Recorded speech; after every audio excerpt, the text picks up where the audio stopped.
Bonjour à tous et bienvenue dans 6 minutes chrono, le rendez-vous quotidien de Lyon Capitale. Nous recevons aujourd'hui Julien Dumont. Bonjour. Bonjour Guillaume. Bonjour, vous êtes le directeur du musée Miniature Cinéma. Cinéma ou miniature cinéma? Dans quel Alors, ordre? à l'heure actuelle, c'est cinéma et miniature, Cinéma et mais on peut le miniature. dire comme on veut, il n'y a pas de souci. Dans le Vieux-Lyon, un des musées, vous êtes même en termes de fréquentation juste derrière le musée des Confluences avec Là, on vient de clôturer l'année à 310 000 visiteurs, 310 donc 000 on est visiteurs. ravis. C'est une année record. Année 2022. record, et alors année record, et cette année-là, c'est tout récent, c'était même Lyon Capital qui l'avait annoncé, que vous avez la Batmobile. Alors il y a la Exact. Batmobile qui est exposée dans la cour du musée à l'occasion de la grande expo sur Batman actuellement au musée.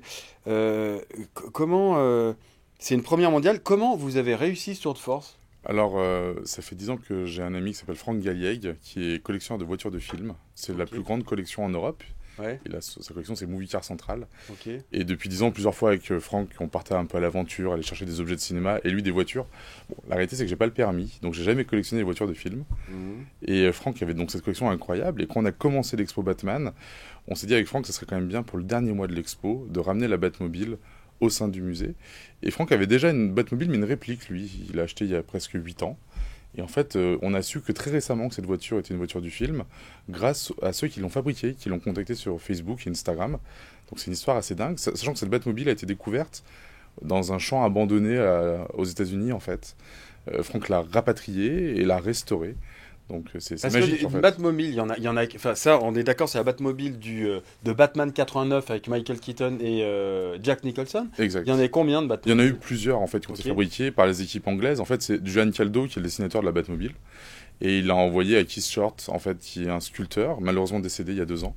Mais on lui doit ce sculpteur, par exemple le trône de l'empereur dans le Retour du Jedi Ah oui, ou ok. l'idole de la fertilité d'Indiana Jones. Et Hum. donc Keith Short a sculpté cette Batmobile. Ils ont fait des moulages, ils ont tiré plusieurs carrosseries et après les tournages en fait ces carrosseries sont parties à Los Angeles et elles ont intégré le show Batman en fait au Six Flags. Donc elles ont été remodifiées et d'ailleurs c'est intéressant de voir toutes les petites modifications qu'ils ont apportées à la Batmobile. Donc voilà, c'est Donc plusieurs. là, c'est la vraie, Exact. le vrai modèle, donc qui est Qui actuellement n'est pas du tout à une Lyon. réplique parce qu'il y a des gens qui font les répliques de Batmobile eux-mêmes en Là, fait. c'est Voilà. Et d'ailleurs c'est l'original. intéressant parce que Franck qui a les deux voitures, quand on les met côte à côte, on voit vraiment les petites différences entre la vraie et la réplique qu'il avait en fait.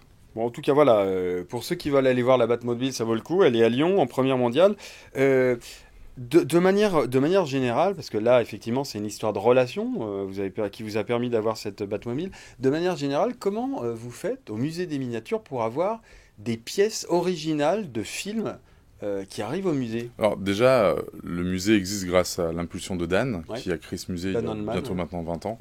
Et c'est lui qui a initié vraiment la récupération, entre guillemets, et la collection d'objets de cinéma. Je dis récupération parce que des fois les studios ne savent plus où mettre ces énormes objets et sont ravis qu'un musée puisse les accueillir, les préserver dans le temps. Et en reprenant le musée, moi donc j'ai remis ma collection, je collectionne depuis très longtemps. Mhm. Et étant producteur et réalisateur dans le cinéma, ben, j'ai beaucoup de mes amis qui ont travaillé sur ces films. Et donc le réseau se fait assez simplement. Donc on a un panel de plein de sources, on va dire. Ça peut être directement la production qui nous offre les objets, comme là on a énormément d'objets de Wes Anderson, Ok. de ses derniers films, dont des derniers films qui sont pas encore sortis. Donc on a la primeur sur ses miniatures et ses décors. Et autrement, voilà, des contacts, des amis qui ont travaillé sur Et ces alors, ça peut films. être effectivement de la production qui vous offre des pièces, mais ça peut être aussi des pièces que vous achetez. Exact, il y a de tout en fait, hein. On fait des acquisitions bah, comme n'importe quel musée, hein. C'est-à-dire il y a des donations, il y a du mécénat et puis il y a des achats.